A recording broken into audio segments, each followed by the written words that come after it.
straight up imposter syndrome, like more expanded, but obviously like that's kind of like the fundamental basis of it is you feel like everything you do is fake somehow or undeserved, or who you are is just an act that you put on for the world to see.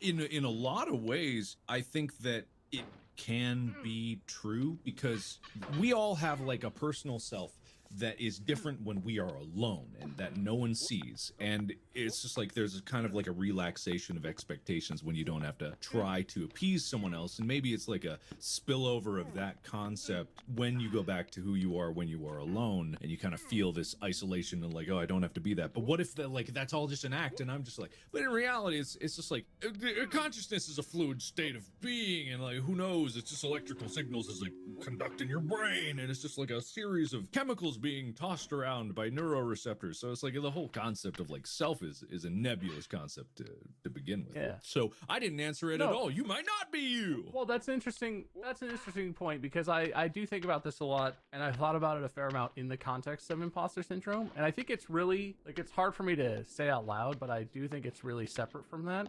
Given that my understanding of imposter syndrome is like you feel like you don't belong, you feel like your abilities or your value is not equal to like the position that you're in for whatever reason.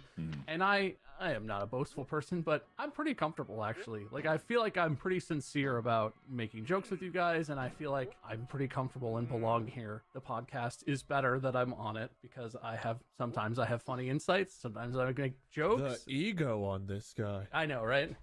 So it's not even like I feel like I don't deserve to be on this podcast or I don't deserve to have my own streams and stuff that I do. I actually feel pretty comfortable with that.